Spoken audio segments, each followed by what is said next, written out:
Hi everyone, আমি ঐশিকা আর ঐশ্রী লাইফস্টাইলে তোমাদেরকে খুব খুব ওয়েলকাম। আর কি বলো তো, বিপদ তো বলে কয় আসে না। আমি আজকে বানাচ্ছিলাম বেবি কর্ন, মানে চিলি বেবি কর্ন বানাতে চেষ্টা করছিলাম ঘরেতেই। বিয়ে বাড়িতে আমরা তো অনেক খেয়েছি, তাই জন্য আমি চিলি বেবি কর্নগুলোকে প্রথমে কেটে নিয়েছিলাম। কেটে নিয়ে এরকমভাবে সব ম্যারিনেশন করে নিচ্ছিলাম। এই যে তোমরা লাল একটা পেস্ট দেখতে পাচ্ছ, এটা কিন্তু একদমই গুঁড়ো লঙ্কা নয়। এটা তোমরা যে শুকনো একটা কাশ্মীরি লঙ্কা পাওয়া যায় ওটার পেস্ট ছিল। তার মধ্যে আমি নুন, লঙ্কা, হলুদ অল্প অল্প করে সব দিয়ে আর একটা আদা রসুনের পেস্ট, আদা রসুন আর গোলমরিচের পেস্ট করে দিয়ে দিয়েছিলাম। ব্যাটারটা রেডি করেছিলাম একটু কর্নফ্লাওয়ার আর ময়দা দিয়ে। আর এখানে একটা সস তৈরি করে নিচ্ছিলাম। এবার বিপদটা কি হয়েছে সেটা আমি বলি।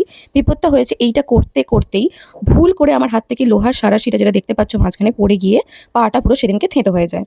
তো যাই হোক, তারপর বরফ টরফ দেওয়া হয়, তারপর তো তার ঘটনা হয়ে গেল। আমার পাটা অনেক দিন ধরে এখনও ব্যথা আছে।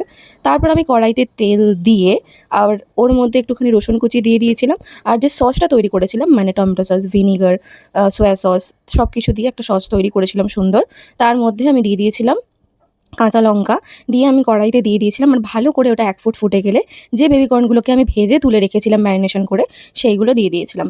যদিও আমি চেয়েছিলাম যে ঘরেতে একটু ভালো করে হেলদিভাবে খেতে, বাট বুঝতে পারিনি এরমভাবে বিপত্তি হয়ে যাবে। বাট কিছু করার নেই, কাজ করতে গেলে তো এরকম হবেই।